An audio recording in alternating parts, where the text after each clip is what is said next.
Welcome to the Beast Rider family where social media engagement is encouraged. I am your host, Ryan Sakamoto, and today we are going to be breaking down and making sense of the Las Vegas Raiders and why I believe they had one of the worst grades of all 32 NFL teams for the second consecutive year. Now, before we go ahead and get started, I just want to say thank you to each and every one of you for subscribing to my channel. Just be sure to turn on and flip on the bell notifications so you get notified when I go live or when I upload content. Also, when I'm looking at my analytics, I'm noticing about 63% of you guys are liking all my stuff, watching all my videos, but have yet to subscribe to my channel. So please do so in the lower right-hand corner of your screen as you stay up to date on all things Beast in real time.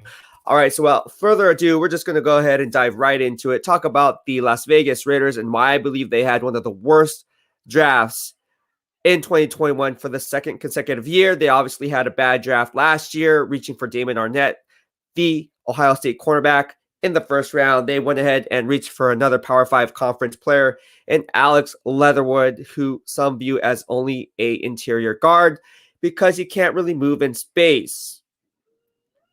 And anytime you reach for a guy at number 17, who on most people's big boards and talking to other NFL teams, and some of them didn't even have him cracked in the top 50 on their big board, why not take a risk or a flyer on him in the second round? Doesn't make any sense. But we're going to go ahead and break this down. I just want to get to the comments first. Bill, my man Bill Neffelberg, New York Jets fan, says, "Hey, Ryan, we are waiting on the great one, the one and the only Beast Rider. Thank you so much, and mahalo for the love." Lavarius Monster says, "Good vibes." Yes, welcome, Lavarius. Welcome to the Beast Rider family here on YouTube. Jerry Yang says, "Oh man, the episode I've been waiting for." Yes, and you all know what happened yesterday. We have some Raiders fans who actually follow the Beast Rider family as I continue to cover all 32 NFL teams. And there was a guy by the name of Carlos Avila, or that's his name on YouTube, I guess. If I'm not mistaken, right? It wasn't Carlos Avila. Anyways, he just comes in and says, Raiders, Raiders, Raiders, Niners suck, Niners suck, Raiders, Raiders, Raiders, Niners suck. And then I come back with facts and saying, oh, how is that even possible? Like, let's break it down. Like, if that's truly how you feel, let's break down the analytical game. And then I spit it, and then he disappeared. So I don't know what's going on there. I'm sure he'll be back in here because, I mean, we are talking about the Las Vegas Raiders. Bill Nefferkid. Oh, and he also said he was like trying to throw shade saying, oh, the 49ers don't even play in San Francisco. And then one of the people in the Beast Rider family was like, well, the Las Vegas Raiders don't even play in California. I thought that was hilarious. I thought that was funny. Anyways, if you missed it, go back to yesterday's live stream toward the tail end of it. It was pretty hilarious. Bill Neffelberg says, "Hey, Ryan, I'm sure Ryan will be glad you're in attendance." Yes, I am glad that Jerry Yang is in here. And then welcome, Lavarius. Yes, thank you so much, Lavarius. You are new to here in the Beast Rider family. We're honored to have you here in the Beast Rider family. Bill Neffelberg says, "Big news in 49ers land. They signed second rounder Aaron Banks." CJ Ruthless Sports, my man says, "Sup, Beast Rider." What's going on, CJ Ruthless Sports? If you don't follow my man, CJ Ruthless Sports, follow my man, CJ Ruthless Sports. Does a really good job. Very passionate about his work and what he does. And again, we're all about growing and building each other up, all about the good vibes only here in the Beast Rider family. That's what we're doing and trying to establish here. Aside from football, we're going to talk about fitness. Obviously, we delved into that yesterday. And there's a lot of good things coming. I know you guys are waiting for my workout videos. The funny thing about this is every time I post a workout video from the gym, literally everybody stops working out and just like stares. And it's like, I get kind of caught off guard. I should be used to it. Obviously, you guys know I bodybuild for a living, but sometimes it's like, I'm like, whoa, like what just happened here? And I don't want to make anybody feel uncomfortable because of the weight I'm pushing or what movements I'm doing. So I really got to do it in a private location. Obviously, the gym is all about it because of the exposure that they get. They're like, yeah, Beast Rider, just keep posting videos. You know, it's helping us gain traffic. It's helping us get memberships. It's helping us sell packages for sessions. I get it. It's just I got to do it at the appropriate time because I don't want to make anyone at the gym feel uncomfortable. So if that makes sense, I kind of do it discreetly. Rashi says, "Sup, Beast, home of the good vibes only." Yes, this is home of the good vibes only. If you guys don't know that, that's a motto that I came up with. You know, here in the Beast Rider family, where social media engagement is encouraged, home of the good vibes only. And I top that off with blood may be thicker than water, but loyalty is thicker than blood. Now watch people piggyback on that. That's something that I learned at a young age from my grandfather. Basically, blood is thicker than water, but loyalty is thicker than blood, because you can't if you're loyal to the soil, man, you're good to go, man. Like, that's what it's all about. So take that if you will. We're gonna make some swag with that slogan on there. Blood is thicker than water, but loyalty makes you family, type of a deal. All right. Robert Watson says, my man RW says, good afternoon, Beast and Beast Rider family. I love the Beast Rider family here. And again, I'm doing a little bit something different here, because obviously we're talking about the Las Vegas Raiders. So I'm not hopping on to all these other Facebook pages that I run. That's why it's kind of really niche for the YouTube. If you notice, all the comments are straight from YouTube. We're trying something new today. I like the YouTube community, and also on Twitter as well, because it's live streaming on Periscope, or if not Periscope, the live streaming service that they offer. Okay, so let's get on. Forness Ultimate Report's up in the house. He says, Brian, keep making that content. Thank you so much, Forness Ultimate Report. Follow this guy, Forness Ultimate Report. He's doing big things. I have his approval. He does really good work. Very passionate about what he does as well. So CJ Ruthless Sports, Fortnite's Ultimate Report, please follow those guys. They have a good thing going, and they're just trying to build up their brand, just like I'm trying to build up my brand or continue building up my brand. So anything you can do to help them out, why not give them a like if you like what they have to offer? Romero Puentes says, hey, amigo Ryan, are you going to be at Fortnite's minicamp this weekend? I am not going to be at Fortnite's minicamp this weekend. Actually, this weekend I'll be in Sacramento for a family event, so I will not be here. In fact, I'm leaving tomorrow, which is really cool. All right, Mel. Ooh, Mel, the second winner of the Beast Rider family. Thank you, Mahalo, for the super chat. She goes, hello, Beast. Hello, Mel. How are you doing? Mel has been dealing with some, Mel, she was on the live stream. If you guys don't remember her, she was on the live stream. Her ankle was swollen. It looked like bad news. And then they got their second vaccine on the COVID shot. So they've been dealing with some issues there, but hopefully they're okay. Mel, it seems like you guys are okay. I just talked to you right before I hopped on this live stream. In fact, I still have your DM up on Twitter. And you said you were going to be jumping on the live stream, which you just did. And I'm looking at the picture that you just sent me right now as you were watching my podcast yesterday. And dang, that second vaccine you got looks rough. That looks rough. I hope you're okay, because that looks rough. That looks rough. Jimmy Reyes Jr. says, do you think Sherman will come back? I don't think so. And I don't think we want him to come back, honestly. I think Richard Sherman is damaged goods. And again, Richard Sherman can hate me all he wants. He blocked me on Twitter a long time ago, before he even came to the San Francisco 49ers, because I called him out when he was with the Seattle Seahawks. He didn't like it. I don't care. And from that point on, I don't know exactly. I've never known what Richard Sherman tweets, and I don't care. Interesting to point out, though, is I don't think he's good enough. He's a step too slow. Anybody who says he can be a viable free safety, you're doing yourself a disservice, because anyone knows football knows that if you can't play your deep thirds or deep or quarter coverage, what makes you think you can cover more ground playing in the deep half or being the single high safety? Just doesn't make sense. Doesn't make sense. And you have to be a sure tackler in open space. Yeah, he's smart enough to leverage the splits pre-snap. So based on down and distance and formation, he might be able to cheat a little bit one way. However, with that being said, you still have to be at the end of the day and be the sure tackler as the eraser role in that cover 3 scheme. I just don't see it. I don't think he has the speed. I don't think he knows how to take the proper angles playing in that safety position. Again, you have to cover a lot of ground. And even though he can play his splits a little bit where he thinks the ball is going before the ball is snapped, at the end of the day, you have to be able to get there. And he's a step too slow. He's a step too slow. Mel says, we're good. Oh, thank you. I'm glad you are doing well. That's good news. All right. Takumi Abe, my man. Hey, this Takumi, if you guys don't know, Takumi is one, he served our country. So I met him at the 49ers game. No joke. This is what the Beast Rider family is all about. I met Takumi. How long ago was it, Takumi? It's probably back 2014. So we've been friends for 7 years now, 7 to 8 years. I met him and his wife, Leanne. And at the time, they were dating at the time. And it's funny because the 49ers were honoring Takumi at the 49ers game. I like to talk to everyone and everyone. I don't care. Like, I'm not one of those people in my heart. Oh, look at me. I'm a Beast Rider. I'm not going to talk to them. No, I don't play that game. I'm like, hey, what's up? Like, who are you? Like, I want to, like, this is how I am. Takumi will tell you this. So long story short, Bob Lang, who is the PR of the 49ers, got Takumi to go into the post-game press conference. And there's pictures up. Takumi posted them up. I also posted them up on my Twitter. And I was like, oh, he's like, oh, where are you guys from? I'm like, oh, they're like, oh, we're from Hawaii. Like, oh, what? My sister lives in Hawaii, in Oahu. It's like, oh, I'm from Oahu. So then we kind of engaged that way. No joke. After the press conference, after that game, we hit it off, and we legit, after the game was over and after I was done with my work and my press conference, we went out and grabbed dinner over at Fogo de Chao in Santana Row. Like, just complete strangers. Like, hey, let's just go out. Hey, you're a Niner fan. I love talking to Niner fans. Let's just go out and do this. Legit. And we became really good friends ever since. Every time I go back to Hawaii, I try to make it a point to see my man Takumi. Takumi, thank you so much for serving our country, man. You are so awesome, and I want to be here without you. So yeah, good times, man. And it gives me goosebumps because, again, this is how I am. I've always been giving back to the Beast Rider family, always try to do the right thing here in the Beast Rider family.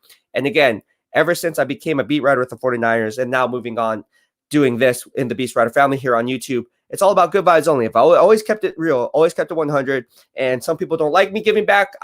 Don't ask me why people don't like me giving back. But I don't know. I guess they're just haters, but I love giving back. I'm never going to change. And if you don't like it, swipe left. All right. Manuel Puente says, who has the best chance to be an instant starter from this draft class? Micah Parsons. Micah Parsons has the best chance of being a starter in this draft class. He's ultimately going to be starting with Sean Lee's retirement, and look for that to take place. All right, let's go ahead and get to the draft grades on the Las Vegas Raiders. All right, we're going to start off with why I believe the Raiders reached for Alex Leatherwood and then reached again on day 2. All right, that's what this whole podcast and whole live stream's about. And then we're going to go ahead and transition into NFL news. Any questions you have about fitness, any questions you have about anything regarding the NFL in general. All right, so let's go ahead and talk about Alex Leatherwood. Well, the Raiders made a play for Alex Leatherwood, right? Let me just pull up the tracker here because I know you guys love these trackers. And once we get these trackers up, we can go ahead and get started. Okay, so here we go. So we have Alex Leatherwood, who is the 49ers. Yeah, right. The 49ers did not make this move. John Lynch would be fired for this. Romero Puentes says, who has the chance to be instant from the draft class? I already answered that question. Okay, so let's get to Alex Leatherwood. All right, and bring that down. All right, Alex Leatherwood was the Las Vegas Raiders first round pick, drafted number 17 overall, and which is why I believe it was a huge reach at 17.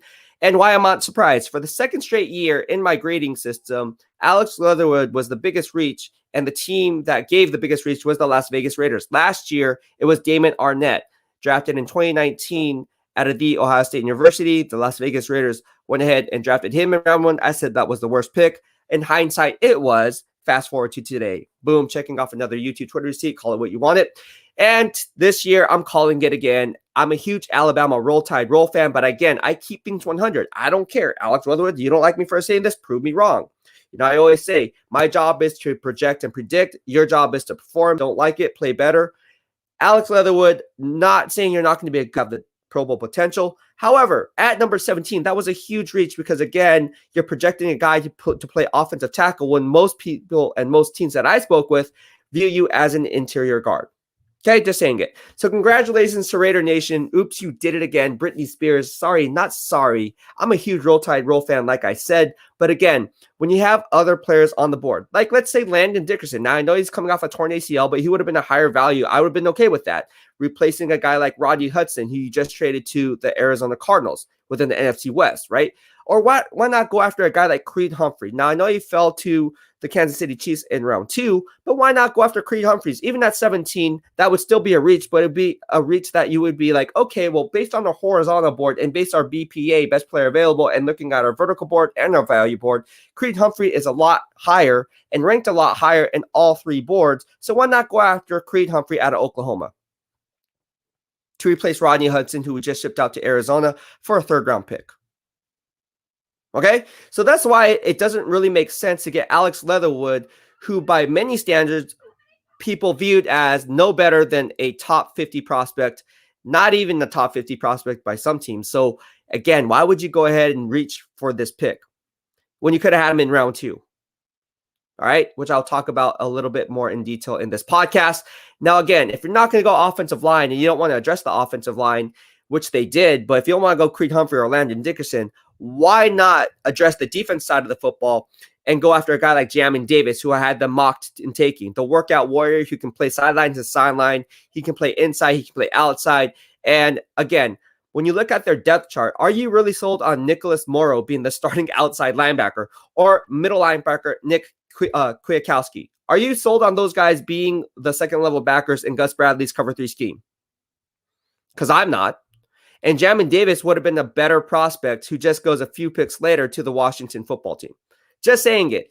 And Ron Rivera knows his linebackers. I mean, he had Luke Kuechly over the years. He had Thomas Davis over the years. You get the picture. Come on. So with that being said, again, there's a lot of higher rated value players on their board for them to reach Alex Leatherwood at number 17. And then you double down on those gains and then you say, okay, well, if not those players, why not go after a guy like Christian Darrisaw? It would have been a reach, but it wouldn't be as big of a reach because the Vikings got him at what? Number 23. And I had him mocked to the Vikings, when they were on the clock at number 14 or 15, wherever they were slated to pick at. So with that being said, you have to take draft position into place.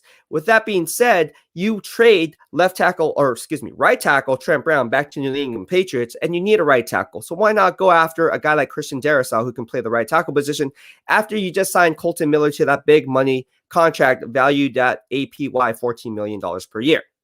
All right. And if you don't want to go that route, look at all these value players that are on my board. You don't have Nelson Aguilar. He went to the New England Patriots. So why don't you go after Kadarius Toney or a guy like even Rashad Bateman? Those two players would have been better value picks. And again, Rashad Bateman would have been a reach, but it wouldn't be as big of a reach at 17 as taking an Alex Leatherwood. So if I was to draft, again, it's crazy. If I was to put a grade on this draft with this selection, it would be a C. Because, again, I like Alex Leatherwood, but not that much as the numerous players I just pointed out earlier. And you reach for need, diminishing the value pick. Not sorry, Las Vegas Raider Nation. All right. Now in the second round, we all know what happened here. Right? Let's go ahead and bring up the ticker here.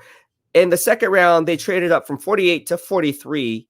And I see these comments that are coming up. We're going to go ahead and hold off on the comments for now. I'm going to wrap up the draft grades first, and then we can go ahead and delve into your comments and your questions.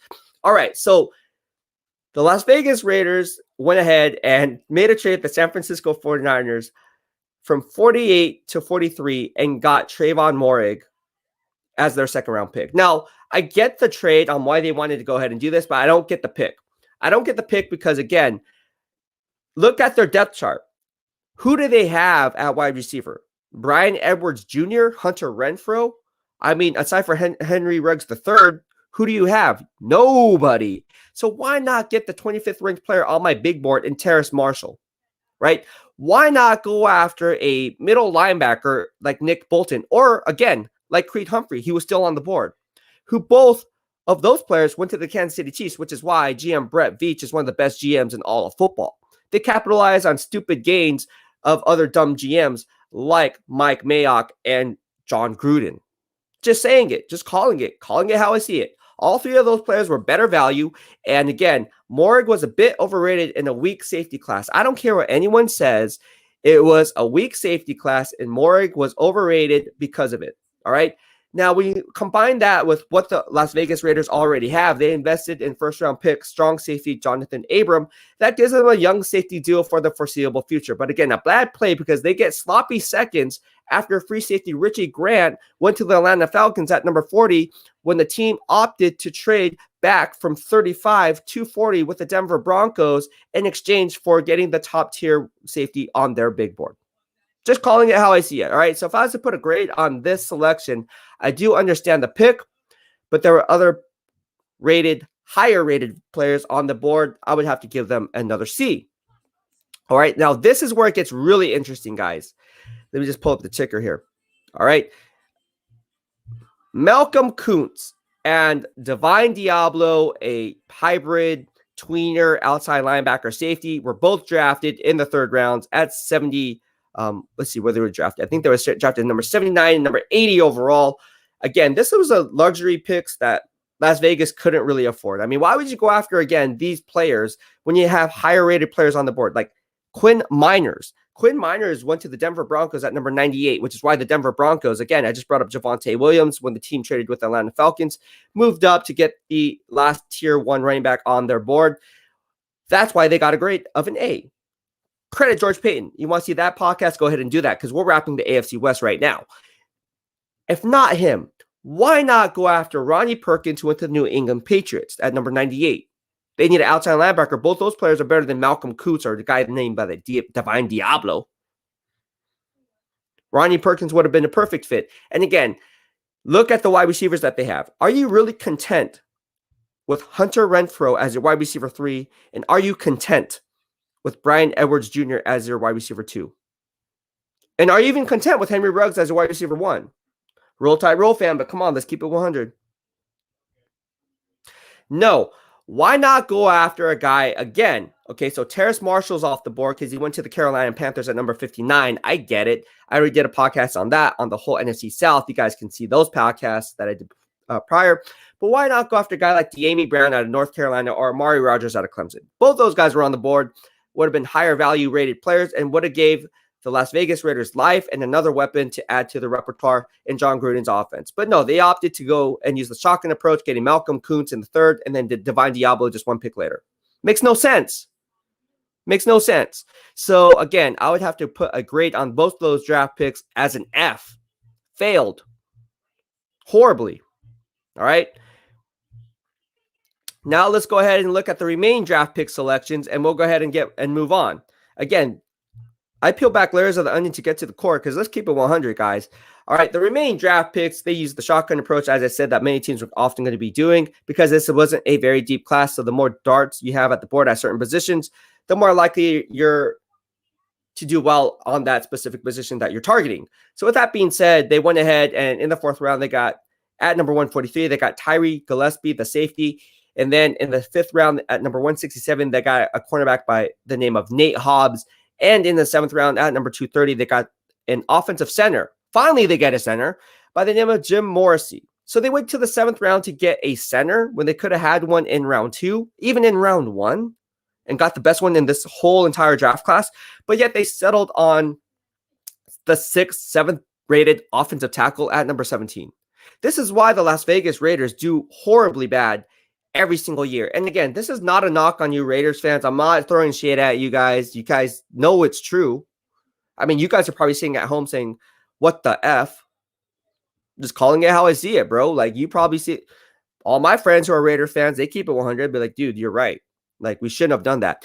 This is very similar to like back in 2009 when Michael Crabtree came out and you guys wanted Crabtree, but then Al Davis opted for Darius Hayward-Bay because he had 4.3 speed. Yikes. Hey, man, you guys got to figure something out because this is why the Las Vegas Raiders do historically bad year in and year out. For the better half of the last, 20 years? I mean, it's bad. Come on, let's call it how we see it, guys. And I just keep it 100. So drop your comments, man.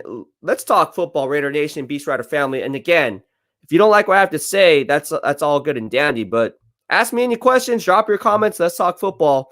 And again, if you want to chime in, this is a live stream. So go ahead and do that in the ticker below.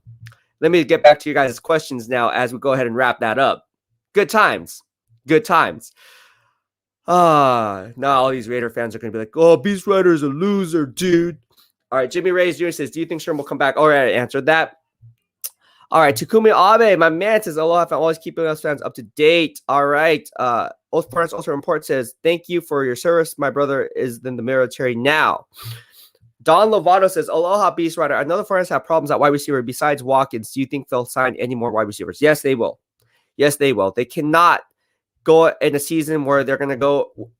Remember when they started Marlon Moore as a wide receiver, as a starting wide receiver back? Gosh, what year was that? Marlon Moore was the opening day receiver or a starting wide receiver because they had no wide receivers whatsoever. Remember that? Marlon Moore, I think he came from the Miami Dolphins.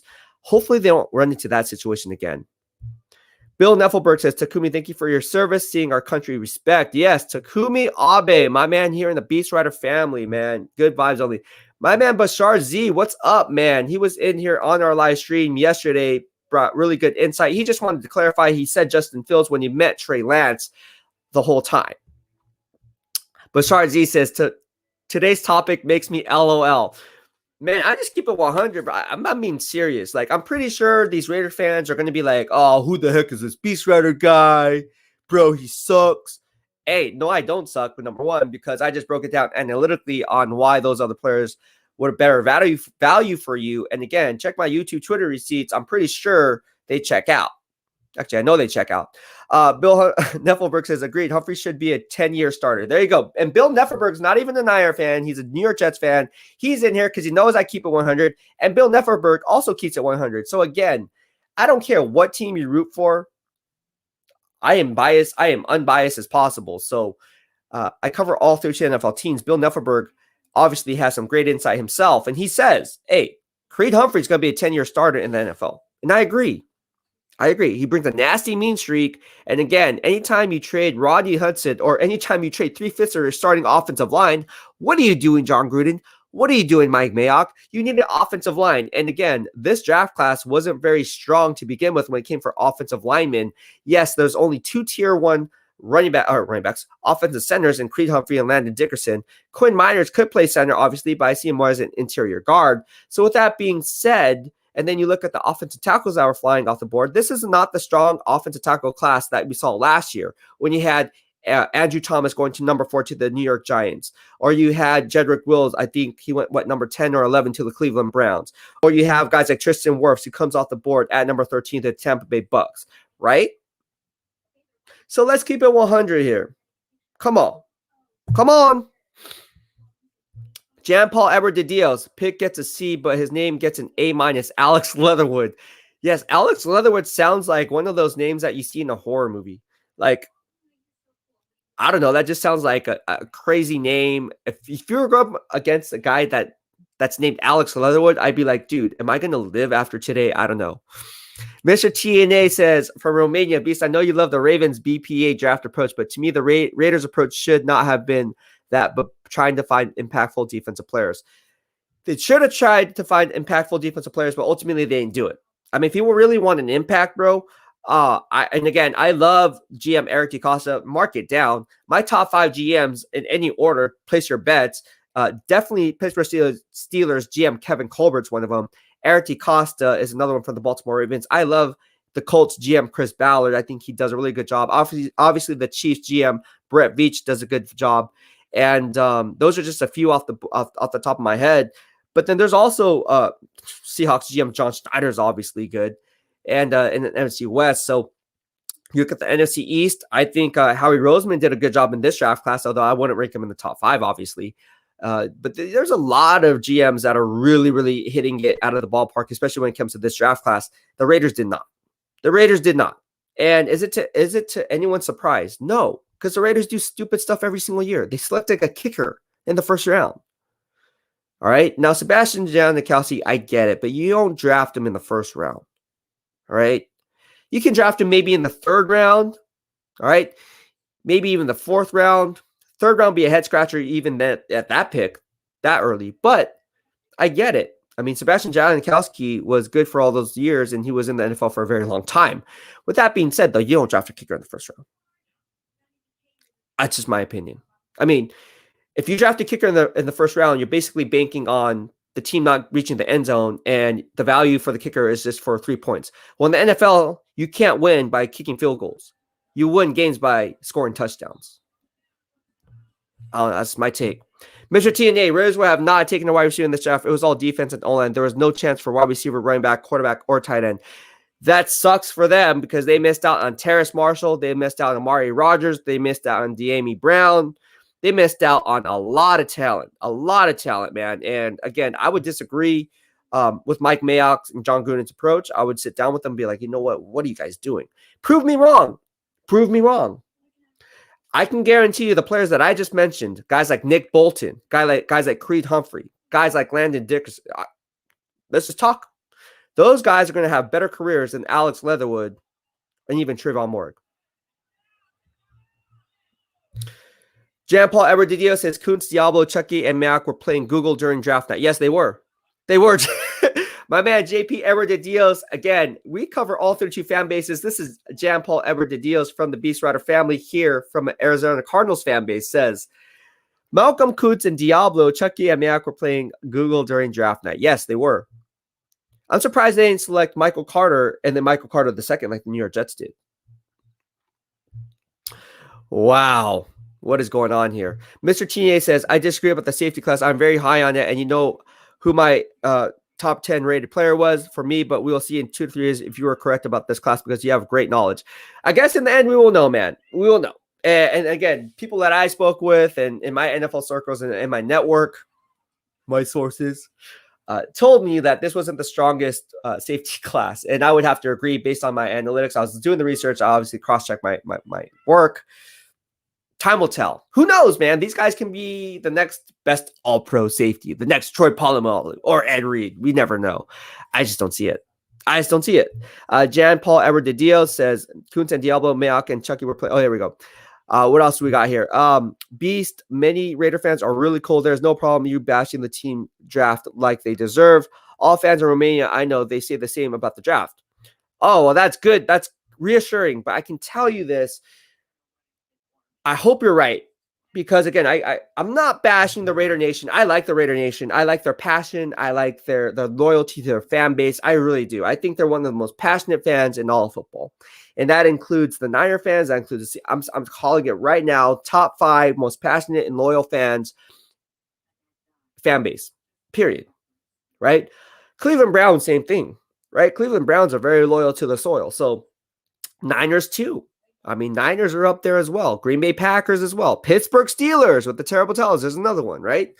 So the history runs deep with a lot of these NFL franchises. Unfortunately, they didn't have a good draft. I like to keep it 100 because, again, if you think I'm wrong, go ahead and drop your comments, and I'll post I'm not afraid to put my balls on the line and my credibility on the line. Like I said, I've always said this since day one. I'm not scared because my work speaks for itself. At the end of the day, if you're more right than wrong, you're going to gain followers. Don Lovato says, great stream like always, Beast Rider. Thank you so much, Don Lovato. Appreciate the love and mahalo. Dre the Great says, Malcolm Kuntz is legit. We're going to see if Malcolm Kuntz is legit. Thank you, Dre the Great. I love that avatar, and I love that nickname you gave yourself, Dre the Great. That's awesome, bro. Thank you for chiming in. As always, Dre the Great, you're always in our live streams. John Zach, another one of our loyal fans here in the Beast Rider family, or I should say family members. He says, hey, Raiders, it's easy this year. Don't reach for O-line. It's pretty decent. And don't take an edge. It's a weak class. Though we Homer Simpson the pick. Yeah, exactly. I mean, look it. They had a mission in place, and it was once they traded away 3/5 of their starting offensive line, they traded Rodney Hudson to the Arizona Cardinals in the NFC West for a 3rd-round pick. They then trade Gabe Jackson to the Seattle Seahawks within the NFC West for a 5th-round pick. And then they trade right tackle Trent Brown to the New England Patriots. Anytime you do that, you lose 3/5 of your offensive line, and then you release Richie Incognito, your starting left guard, and then you have to bring him back on another contract. And then on top of that, then you re-sign Colton Miller to that big money contract. Well, now you're looking at it like, dude, like we need some offensive linemen because we can't go into the season. Otherwise, Derek Carr's not going to make it out alive. And let's just go ahead and reach for Alex Leatherwood because he's the most NFL pro-ready interior guard. He comes from a good system. He's very smart. He's very bright. And he comes from a Power 5 conference. You know, we like team captains who are basically team guys, team leaders in that locker room. I get it, but bad move. Bad move. John Zach says, Raiders talk. Where's Carlos? Yes, that's what I want to know. Where is Carlos? Every time I try to spit facts with Carlos, who's a Raider Nation fan here in the Beast Rider family, and he just goes ghost. I just want to talk football with Carlos. Is that a problem? And you guys do too. Carlos, I like how he comes in and just tries to throw shade here in the Beast Rider family and then says, the Niners don't even play in San Francisco. They're called the San Francisco 49ers. I'm like, dude, your team don't even play in California. And that's not that's just facts. They don't play in California. They play in Las Vegas, which is cool. That's a cool gig, right? The Las Vegas Raiders. I wouldn't mind going to Las Vegas and watching a game or two. But, hey, you don't play in California. Just call it how we see it. Alex Faulkner says, Beast, what's your record for the Niners' first 5 games? Ooh, that's a good question. So I did the rundown to this. I got something better for you. All right. So if you guys been following me on Twitter, you guys follow me on YouTube, Facebook, whatever the case may be. Again, I was the only one that I could see that when the 2019 season started, I said the Niners were going to go 3-0. I legit said the Niners are going to go 3-0. People thought I was crazy. And obviously, other fan bases will say, oh, no, you're just taking the homer stance. I'm like, no, I just keep things 100. We're going to see who's right. Especially on week 3 in that matchup with the Pittsburgh Steelers. If you guys remember that home game, that home game that was supposed to be like the home game, because the Niners are obviously undefeated going into that game. I had an interaction with Greg Rosenthal, a nice discussion with Greg Rosenthal of NFL Network and NFL.com on Twitter, and he said, I think the Steelers are going to win. And he posted his score. And then I came back and I said, you know what? I think the Niners are going to win, and this is why. And I gave the score of 24-20 down to the score. Go check it. It's up on the Twitter YouTube receipts. Not only did I predict the score, because that was my first year in 2019 that I covered that with the Pittsburgh Steelers. So being a credentialed beat writer with the Niners, and then my first year covering the Steelers in 2019, now I'm hitting on both sides of it, and I'm like, I know both teams extremely well. This is my one game to prove myself that I really know my stuff on all 32. I'm going to go ahead and predict the score. I said 24-20, and listed my reasons why. And then Greg Rosenthal responds, say, that's a good point. He's like, I'm just going with my gut feeling. I think that Mason Rudolph is going to shine through. I said, you know what? That's cool, but my gut feeling is basically the Niners going to win and the defense is going to hold up. Ultimately, we saw what happened, and the Niners won by the score of 24-20. Cool story. So, in getting to your question here, again, barring no injuries, of course, I think the Niners are going to go 12-5. I just spoke to Larry Krueger about this on Twitter. Larry Krueger from KNBR, obviously. Good guy. If you don't follow my man Larry Krueger on KNBR, go ahead and do so right now. And I said 12-5, and he liked it. So at least 12-5 if they stay healthy. That's what I think. Salzburg SF 49ers fan says, hello from Austria. Hey, from Austria. What time is it over there? What's the time zone there? Difference. 49ers fan for 30 years. Love your show. Thank you so much, Salzburg SF 49ers fan from Austria. Appreciate it. And mahalo for the love. Be sure to tell all your family and friends over in Austria to subscribe to my channel, so that way you guys will be entered for our Beast Rider family giveaways. And I don't care what country you're from, whether it's Austria, we have my man Mr. TNA from Romania. We have people from Japan. We have people from New Zealand. We have people all over. It's crazy. And again, if you win the Beast Rider family giveaway, I'll ship it out to you guys. No doubt about that. So thank you so much. I don't care where you are in the world. I'll get you your swag if you're the chosen winner of the Beast Rider family giveaway. So just be sure to subscribe to my channel on YouTube, obviously, and engage with us, and you'll be entered for our weekly Beast Rider family giveaways. It's simple as that. And it's cool prizes. It's not some of this cheap stuff. It's really cool stuff. We got my man Maruna Pereira hopping in. Maruna, Hi. how are you? I'm doing good in Elgro. How are you? Good. I'm going to be in Sacramento tomorrow. Actually, I'll be in Elk Grove tomorrow. Yes, dude. So I don't know if you want to meet up. We can possibly do that. Yeah, sure. It'd be good to meet you in person. But yeah, I am going to be off. You can send me a direct message on Twitter, maybe. Okay, for sure. I'll send you direct message. I'll do that. I'll send you direct message. Okay. How you been though? What's on your mind, bro? Okay. I just today's 13th of May. We just have like 16 weeks until season starts. So it's exciting. So what I want to ask is, in your idea, which team can be the surprise package coming? From both NFC and AFC, which team could surprise us in the 2021 season? Wow. Well, the AFC, I'm going to say the Miami Dolphins. Okay. I know I talked to a lot of people about the Miami Dolphins. I've been high on the Miami Dolphins even last year. I said if they snuck into the playoffs, they were the one team no AFC team wanted to face. Okay. And they did so well in the draft. Now, I wanted them to go ahead and get my draft crush, Najee Harris, at 18. They didn't do it. And they got Jalen Waddle instead of my man, Devontae Smith, which is fine. Alabama roll tide roll. I get it. But I'm going to say I like the draft picks that the Miami Dolphins made. I really do. I think they made sound plays. I think they did a really good job in the draft. They got Jalen Phillips, who arguably is the best pass rusher, staying in-house, in-state, so he already understands the system, the dynamics of the culture there. So I think the Miami Dolphins, I know the New England Patriots are going to bounce back too, so don't be surprised. New England Patriots, Miami Dolphins, both those teams in the NFC East are really going to do well. And if I was to look at I didn't even see their schedules yet. I literally I haven't even saw the schedules, but I'm just going to go out on a limb and say I'm very confident in both those two teams. So I'm going to say those two teams. Let's just look at who else we got here. Okay, so that's my AFC East or AFC teams, I guess you would say, right? So the AFC, it's those two teams. I'm going to say, pick your poison. It's going to be one of those two teams. And the NFC, I am going to have to go with, I know this sounds crazy, because the NFC West is so stacked. I mean, you got the Seahawks, the Rams, the Cardinals, obviously the 49ers there. That's a tough one. That is a tough one. I'm going to have to say, don't sleep. Gosh, this is tough. Don't sleep on the Arizona Cardinals, bro. Don't sleep on the Arizona Cardinals. I know that sounds crazy because they don't have a running game whatsoever. James Conner sucks. He's not very good anymore. And they lost Kenyon Drake. Gosh, still, yes, they can be.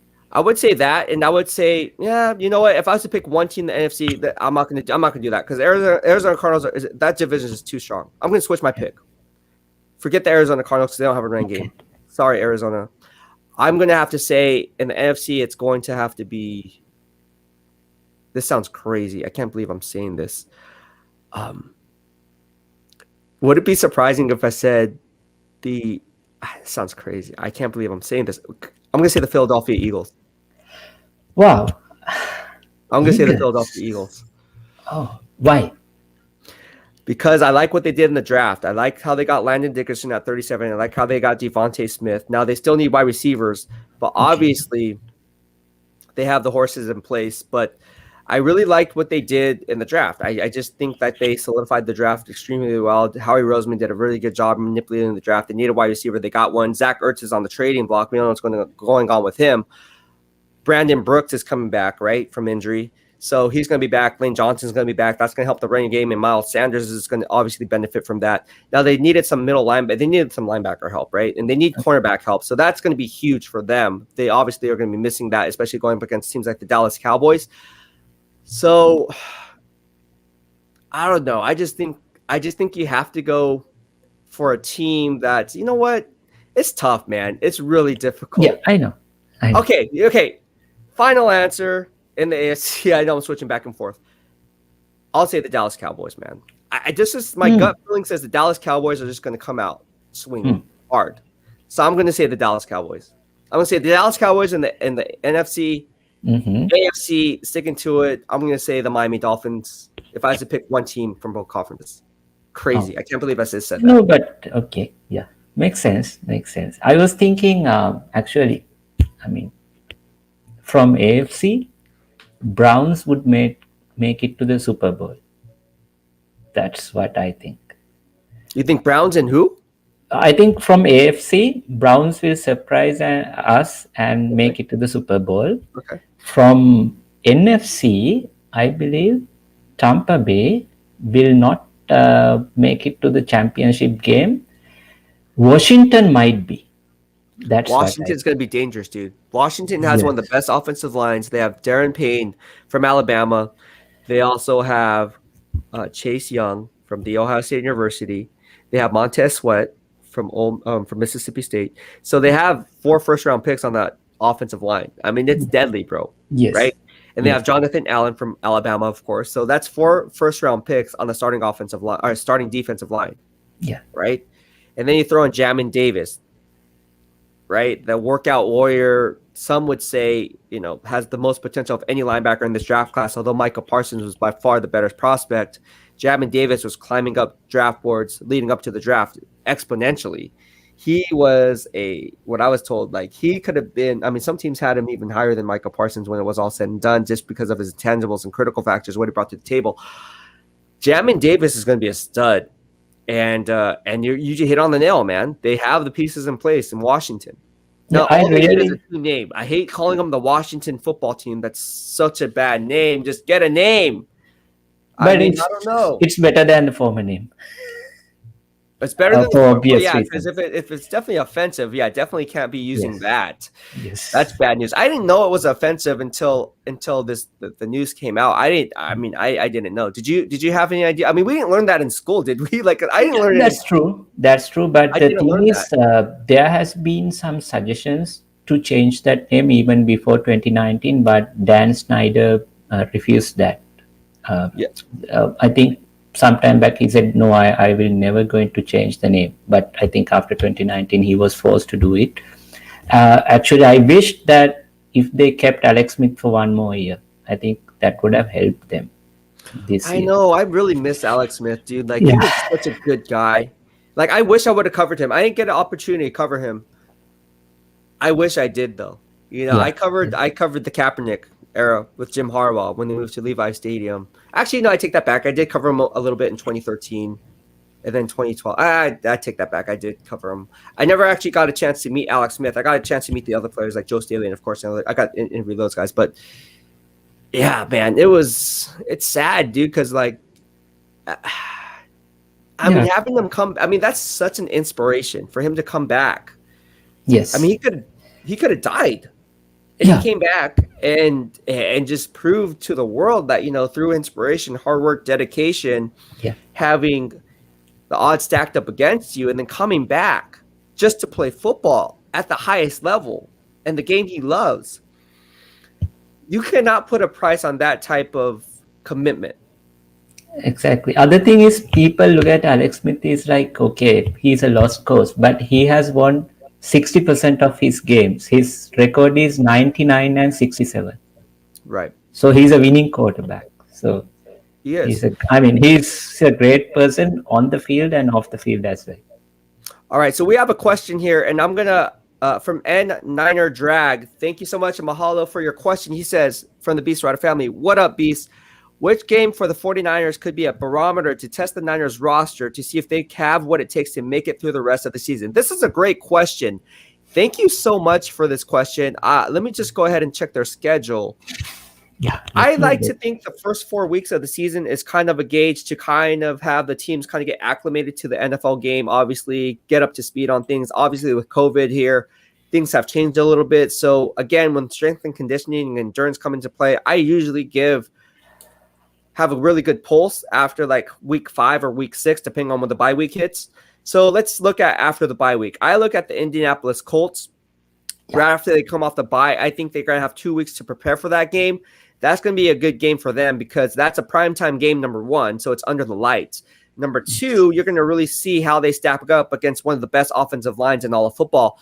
When you have Quentin Nelson, who is the top-rated interior guard in my grading system last year and was rated in my system as a first-team All-Pro, I gave him that vote for the PFWA first-team All-Pro selection. I'm very transparent with my year-end voting rights on who I select. So Quentin Nelson there. Then you have Ryan Kelly out of Alabama as the center. He's a stud, one of the most underrated centers. And then you have Braden Smith, a second-round pick on the right side. You have him sitting there.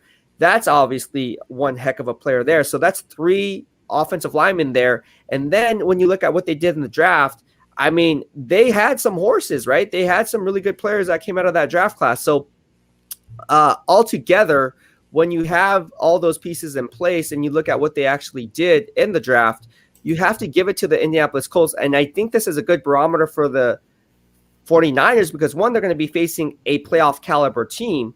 But 2, you're going to see how they stack up against the weaknesses and the strengths of the opposing teams that they're facing. In this particular case, the offensive line. In a deep playoff run, you need to solidify your wins down in the trenches. And when you're going up against the guys like DeForest Buckner on the defense side of the football, right, it's going to be very difficult for you to kind of win your battles there when you have DeForest Buckner taking on the double teams. Obviously, they have other pieces in place. Let's just go ahead and look at their roster, right? Off the top of my head, I mean, they have Darius Leonard on the backfield, and then second level backer. They have some pieces in place there. So when you look at their rosters, pull it up right now, and you really see what the Indianapolis Colts are doing on both sides of the football, you can really look at that game as the pinpoint game to see, you know what, the 49ers are for real or they're not. Now, again, this is not going to be the determining factor of whether or not they're going to go all the way or whether or not, because it's not the playoff game, but it is a barometer, right? So when they have guys like Michael Pittman, they brought back guys like T.Y. Hilton, Zach Pascal, when he's still underrated. I still think Zach Pascal is very underrated. That's 3 wide receivers there. And then they also have Paris Campbell there. So that's 4 wide receivers there. And again, the weakness of the San Francisco 49ers comes back to depth at cornerback. So if you're the head coach and you're Frank Reich and you're looking at this and saying, okay, well, we know what their weaknesses are. Let's spread this team out wide. Let's go 4 wide. Let's spread them out wide and see if that 4th cornerback can keep up to par with our 4th wide receiver. Now we're going to create some kind of a mismatch there. And then you have guys like I said, the offensive line. Again, they just signed a blindside left tackle, Eric Fisher, as well, from the Kansas City Chiefs, right? They needed a blindside left tackle. If you watch my earlier live streams on what I thought they would do when they were on the clock in the first round, I always opted for offensive tackle leading up to the draft because that's what I was hearing and that's what they needed. Obviously, they went ahead and got one in Eric Fisher, who's more than serviceable. So you get Eric Fisher, the former number 1 overall pick overall of the Kansas City Chiefs. You got Quentin Nelson, the best interior left guard. You get Ryan Kelly, another first-round pick. And you have Brandon Smith, the second-round pick, who is playing at a Pro Bowl level year in and year out, very underrated. You're going up against those guys, and then you have the trio or quartet of wide receivers that's really going to put some stress on the 49ers defense to really get home and create pressure up front. Because, again, that offensive line is probably top 5, if not top 3 in the NFL. And on the flip side of that, you have guys like DeForest Buckner, Grover Stewart, very underrated. They just drafted Kwity Paye with a high upside guy. And obviously they got Darius Leonard, the all-pro. And they got guys like, Rock Yassin, Julian Blackman, George Odom. Those guys are whatever. Who cares about those guys? But Xavier Rhodes, he's serviceable. So it's going to be a game of who can contain the line of scrimmage and who can keep the opposing offenses off the football field. That's what it ultimately comes down to, and that's why I believe coming off their bye that week, I think it was week 8? Week 6. Week 7, sorry. Week 7 is when that... week 7, our 6th game, yes. Week 7 is going to be a real game as to determining how well the 49ers are adept at really taking on these formidable teams who have plenty of wide receivers at their disposal. All right, so we have John Zach in here as well. We're going to pop in and bring both 3 of you guys in here. What's up, bro? How you doing, John? What's up, brother? How you doing? I wanted to jump on real quick, dude. Great. I hope you guys like the live streams that I'm doing now. I think this is a better way of doing it. So I'll talk about all 32 NFL teams, of course, do my draft grades this way. And that way you guys can chime in and talk about whatever the heck you guys want to talk about. Here's the game that's the toughest for the Niners. I don't think anybody's thought about. It's the Titans, bro. It's a short week. We got Atlanta, who gave us fit last year and has good offense. And it's an afternoon game. And then we got to go to Tennessee to play the Titans. Right. That is brutal, bro. I already have them at a loss in that game. They're going to lose that game. I'm saying 11 wins. I think my man here said 13 last time. I'm going to go 11. Dang. I say 12. So 13, 11, 12. I'm going to say 11. All those big time games, man, they're going to lose a couple of those. They're going to lose maybe Colts, maybe Titans. The Rams are going to give us fits. We're not going to sweep them this year. That's going to be a split. Right. Arizona's going to be a split. Seattle's going to be a split. So look, there's 6 right there. Wow. Okay, I say they're going to win against Detroit 1-0, against Philadelphia 2-0, against Green Bay. I think they're going to go 3-0 against Seattle. Against Seattle, they're going to go. Dude, that's a tough one. I'm going to say they're going to go 3-1. Actually, no, I'm going to say 4-0. Gosh, I can't believe I'm doing this. Against Arizona, they're going to go 4-1. They're going to lose the Arizona Cardinal game in Arizona. So they're going to be 4-1 going into the bye week. And then coming off that bye, they're going to lose another one in Indianapolis. I think the Indianapolis Colts are going to win that one, even though they're coming off a bye. So they're going to go 4-2. They're going to beat Chicago, Arizona, and LA. So they'll be 7-2. And then they're going to beat Jacksonville. That's 8-2. That's a gimme. And then they're going to come back and beat Minnesota. They'll go 9-2. Go up to Seattle, lose that game. They'll be 9-3. Beat the Bengals. They'll be 10-3. Beat the Atlanta Falcons. They'll be 11-3. Lose to the Tennessee Titans, like you just pointed out. They'll be 10-4. And then beat Houston. They'll be 11-4. And then I think they're going to beat the LA Rams as the last game. Well, that depends, but that's a toss-up. I think they'll go 12-5. That's crazy, dude. I can't believe I just said that. They're gonna have a huge winning streak there. Watch me be wrong now. People go, oh, beast. Now, barring no injuries, right? If somebody gets hurt, that's gonna flip the script. But we're the most hurt team in the league the last 4 years, so we're going to get hurt. Dude, so the fans were hurting too. Still hurting. We're still hurting. Bro, I was so upset, dude, because funny story. So I didn't tell anyone this, or maybe I did on Twitter, but basically, players like Deebo Samuel, a lot of these guys that were working privately with their own physical trainers, which is good. That's a good thing because you have someone moderating you. I was actually supposed to do a live stream with the athletic trainer. They reached out to me with the athletic trainer for Deebo Samuel. We're going to do a 3-way with Deebo Samuel and have that go through. It didn't really pan out that way because my schedule got in the way. But with that being said, a lot of these players, if they don't have a strength and conditioning coach to train them in the offseason, players are going to get hurt. We're already seeing it. And it's going to happen again. I'm telling you, if you don't know what you're doing, or if you don't know how to perform these functional movements because you think you can just start off with the weight, or you can start off your lateral agility drills or whatever to get warmed up, all it takes is, if you don't stretch the right way before you work out, you're going to pull something.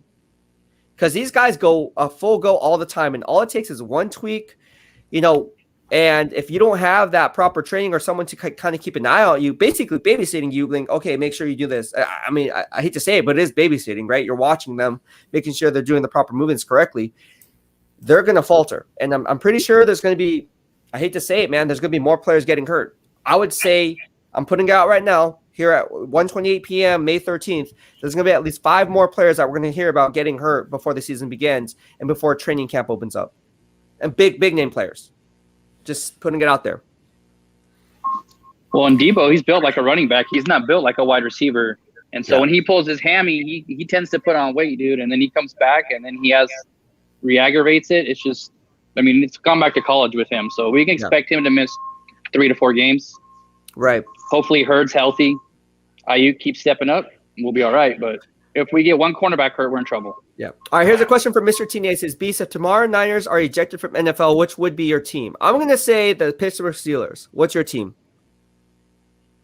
You have to pick one. Yeah. I just like the way the Pittsburgh Steelers do business. I'm only picking the Browns because it was my dad's team and he passed away, so I'm going with the Browns just for the heart. Awesome. But if I had to pick a team because of the front office, I'm gonna either go Colts. I'm gonna go Colts. Okay, that's good. I like Chris Ballard. All right, how about you, Aruna? Who's your team? Packers. Ooh, Packers. That's a rival, bro. No, it's okay. That's cool. No, that's good. Hey, that's good. Why would you pick the Packers, dude? We melt that cheese every year as a Niners fan. Because I guess the Niners are out of the league, so you're good. Yeah, because when I started watching football, I had 3 simple things. I like 49ers, then I like Aaron Rodgers, then I hate Cowboys. So Rodgers is my favorite player, so that's why I like Packers. Packers are legit. Packers are one of the most storied franchises. And I never been to Lambeau Field. Obviously, I had the opportunity to go there because I traveled with the team when I was a beat writer. Obviously, get credentials, but I'm paying my own way because I'm self-employed. It's expensive. I heard Lambeau Field and the people there are very, very cool. They're very welcoming. And I heard that the stadium, I guess it's near a residential area. What happened? This is so crazy. It's not like Levi Stadium. You go to an actual venue, right? And it's oh, there's Great American Car and there's parking. This is different. I feel like they said it's at near a residential area where people actually tailgate on other people's lawns, and it's a known thing, and they allow it. And then you park, people pay for their parking to park on their driveway, and then everyone just gets together. It's a family Coachella type of a deal. That's cool. What's funny is as much as the Packers in Minnesota hate each other, their tailgates are exactly the same way at their stadiums. Oh, really? Yes, Minnesota's the same way. Really? That's really that's pretty cool. Really dope, dude. I think that's football. When that's the Beast Rider family kind of vibe. Everybody I don't care what team you root for, man. That's cool. I hate that you can have fun with it. Poke at them. You guys suck. Or you guys are good. Whatever. We suck. But then you guys can come together. That's so cool because I heard everyone's very welcoming over there. And what I've experienced, every time the Packer fan base came over to Candlestick and Levi Stadium, they've always been respectful and nice. They always had love for their team. Same thing with the Pittsburgh Steelers. Same thing. Always nice. Cleveland Browns, I'm not. I would say they're kind of like, They can't be worse than the Raiders, though. Oh, the Raiders are. The Raiders. The Raiders kind of get down and dirty.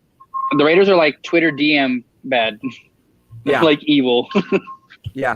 Well, we have that guy Carlos. What was his name? Carlos Avila or something? Yeah. And he just chimes in and then it bounces out, and it's almost like, I get it, but it's like, dude, like, what was the point of that? Like, you didn't really.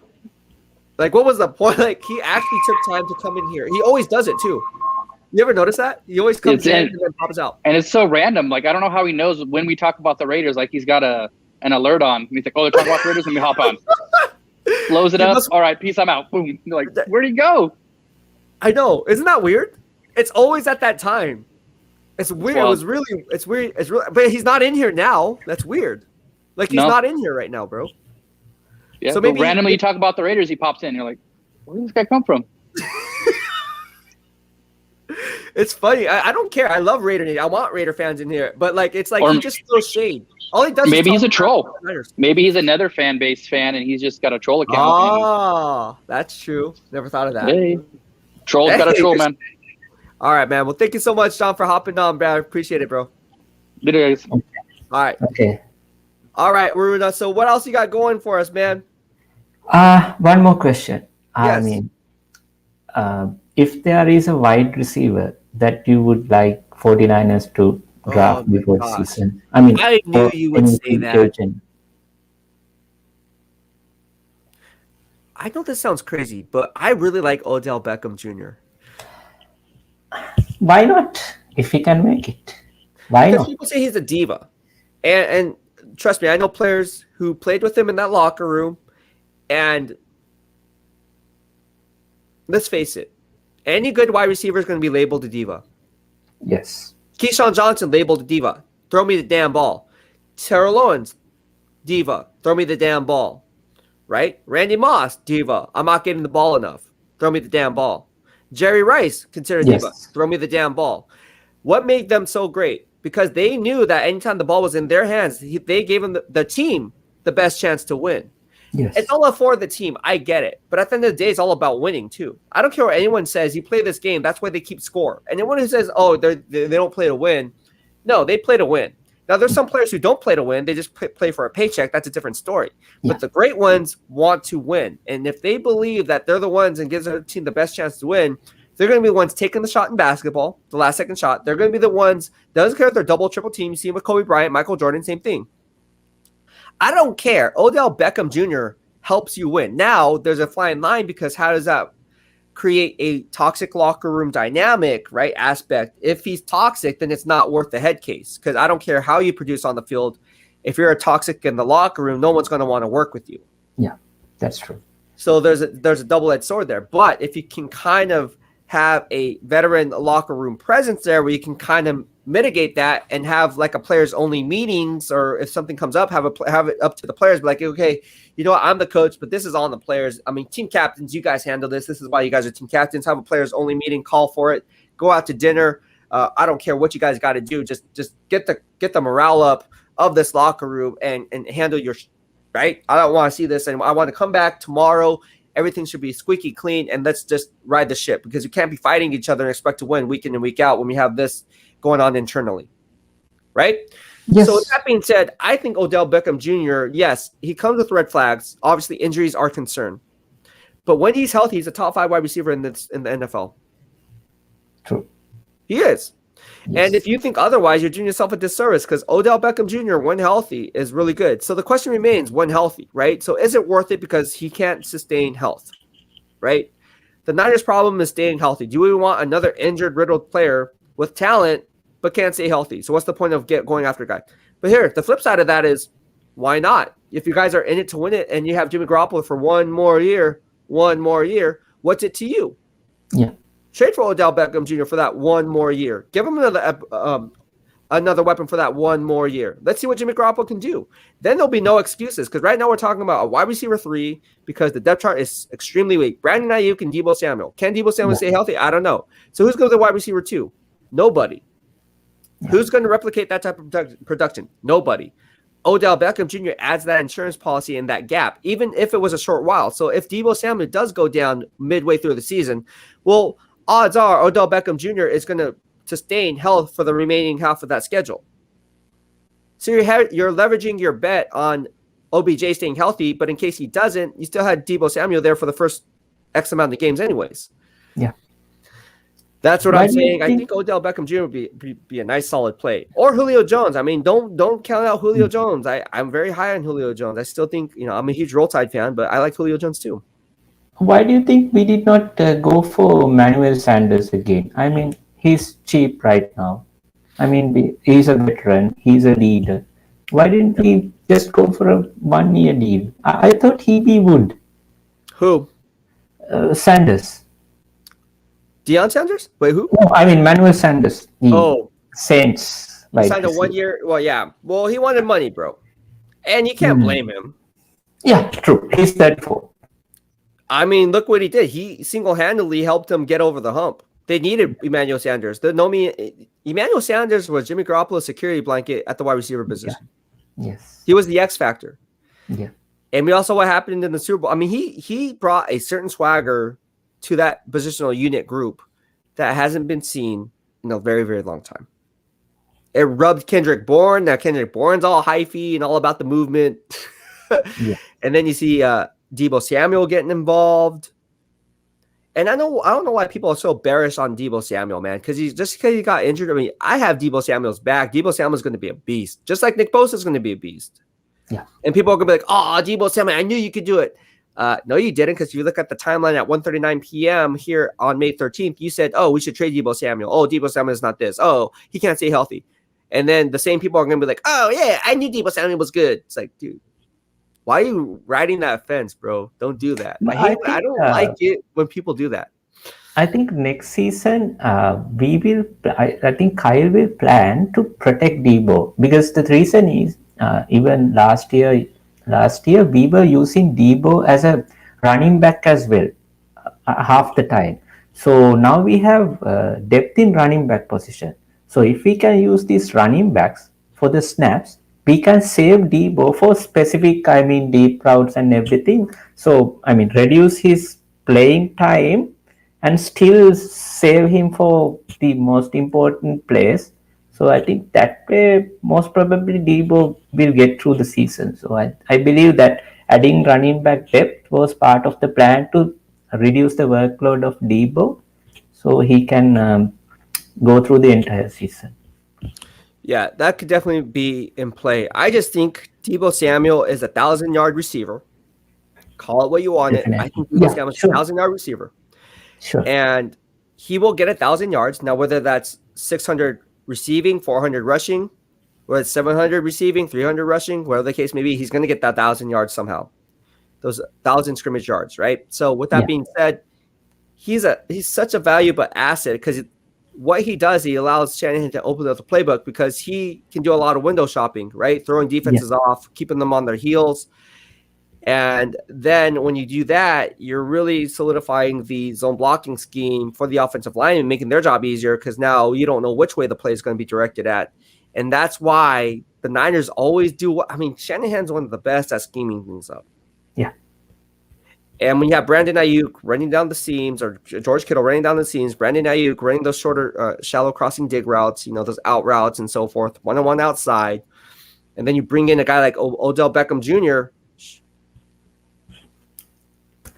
Odell Beckham Jr. single-handedly will command a double team over the top. You have to respect his speed. Yeah. You can't cover him one-on-one. You can't. Yeah. You cannot cover Odell Beckham. You can ISO him outside. You can put him as an X receiver, line up on the line of scrimmage. You don't have to put him off, as a Z, as a flanker. Put him up on the line, split end, split him out wide. One-on-one, match up one-on-one. That safety's got to put a decision, because he's going to make a decision if they're playing a cover 3, right? Or cover 1 even. Cover 1, cover 3, pick your poison. If they're going to take that safety, that free safety, if he's going to take George Kittle running down the seams because he's too fast for that linebacker, let him go down the seam. Or if he's going to double up and help that boundary cornerback with Odell Beckham Jr., who knows how to leverage his splits, and he knows that boundary quarterback is not strong enough to push him outside, using that sideline as an extra defender, down between the 20s. So outside the numbers. So there's a lot of different things he could do with Odell Beckham Jr. He just simply by having Odell Beckham Jr. lined out, split out wide, you're creating a mismatch in itself, which will open things up down the seams and everyone else will eat. And if Trey Lance can get ready, man, that would be awesome. It would, right? Yeah, How would crazy be awesome. would that be? Yeah. Yeah, because we would be the best offense in probably NFC. They are in Chiefs. Yes, they would probably average 30 points a game. Yeah, definitely. It would be fun to watch. I mean, that's kind of like that. That would be fun. You see, you're laughing and you're smiling because you like it. Yes, I would like it. It would be. And now they have Trey Sermon, who's going to have 1,000 yards. Yeah. I think if he's the featured back when it's all done, he's going to have 1,000 yards. Pick your poison. So he's going to. And we have Jefferson Jr. He's like a beast. When he's last year, I remember what was that game? After that, Kaiser, he was like in his own zone. He was hitting hard. I didn't want to stop him. I just did let him to express himself. So he was superb. I can't remember what game was that. We have a question from Jan Paul Eber to DLC. Says, anyway, Rodgers plays for Washington football team. I don't think Aaron Rodgers is going to play for a Washington football team. I don't know. It could happen. Do you think Aaron Rodgers is going to play for Washington football? I mean, if they can pull that out, Washington would be instantly they would be a Super Bowl contender if they can pull Rodgers. I know. Yeah. That team. Is that a rumor? Is that a rumor that's out there? I don't know. But if they can pull that out, man, that would be awesome. They would be definitely going to the championship game if they can get Rodgers. I mean, with Rodgers, 2 seasons, 13-3 Green Bay. I mean, that's like default setting. Yeah. Okay. A guy called Ed said, "Sup, Beast, which Indy wide receiver fits best with Wentz's play style? Which Indy tight end will become the next Zach Ertz?" I don't see a Zach Ertz on the tight end, on the Colts tight end roster, unfortunately. I mean, you have Jack Doyle. I mean, I like Jack Doyle, but he's no Zach Ertz. So I'm going to say nobody.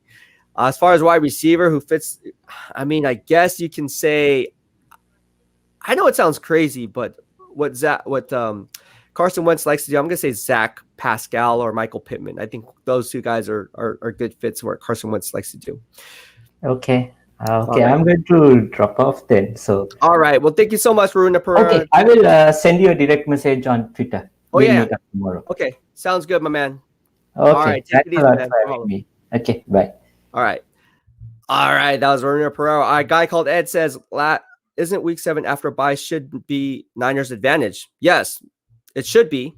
One would think, but then they were also coming off. The Packers were coming off a bye when they had weeks to prepare for the 49ers, and then they freaking lost that game. A guy called Ed says, "Niners have an early bye week. It could kill them at the end of the season." Yes, absolutely. John Zach says, "Beast, no Odell Beckham locker room issues, injuries, concerns, overplayed, please no." John Zach says, "Odell's your toxic high school girlfriend. You can't quit." I like Odell Beckham Jr. I don't know. I like Odell Beckham Jr. Yeah, he hasn't been able to stay healthy. I love Debo, but I'm realize he's great, but his strength and conditioning team for SF is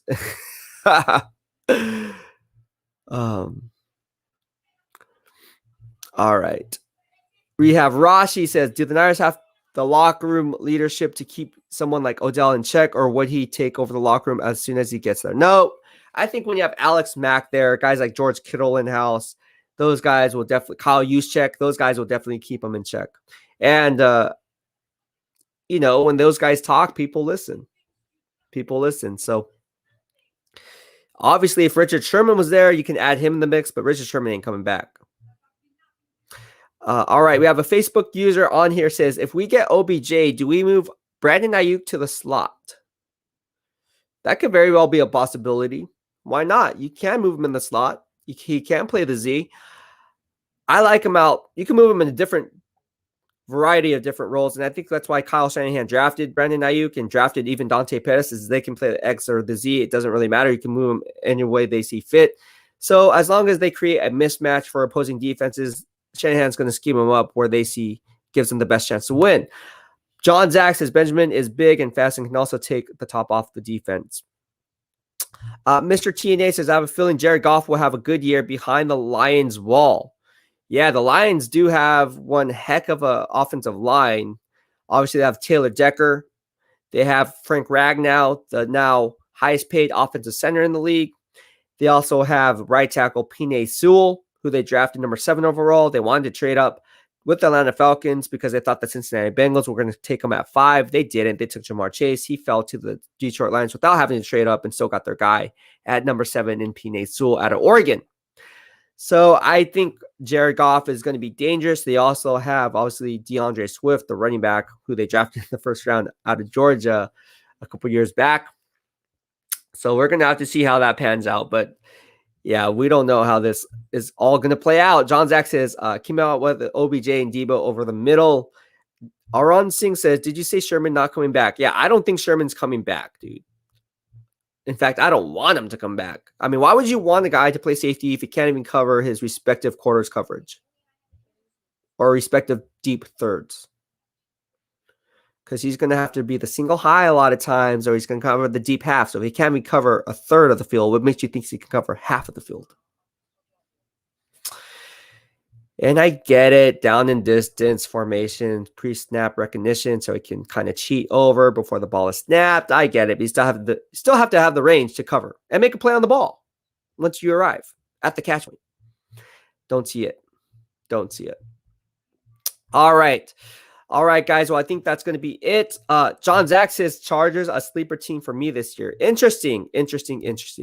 All right, guys. I think that's going to wrap up this live stream as it pertains to the San Francisco 49ers, Las Vegas Raiders, the 2021 NFL draft class, and why I gave them a solid D overall on this entire draft class, because I think they did horribly, reaching for need, diminishing the value of the pick.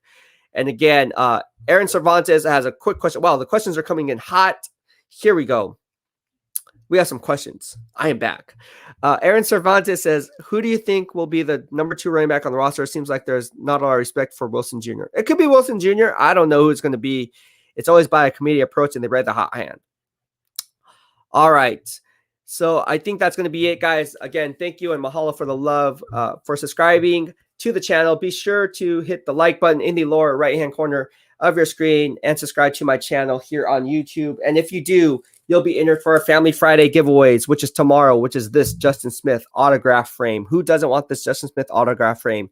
How do you enter? Subscribe to the channel here on the Beast Rider family on YouTube. Spread the word to all your family and friends. Engage with me. Hit the like button. If you haven't hit the like button, that's, you got to do that too. That's called social media engagement. And if you like the video, obviously do it. If you don't like the video, you don't have to hit it. But please do so. It will definitely help out. Thank you so much for tuning in. And thank you, everyone, for sending me the super chat and super stickers. I really appreciate the love. And mahalo. Thank you for tuning in. That's it for now. Beast Rider out.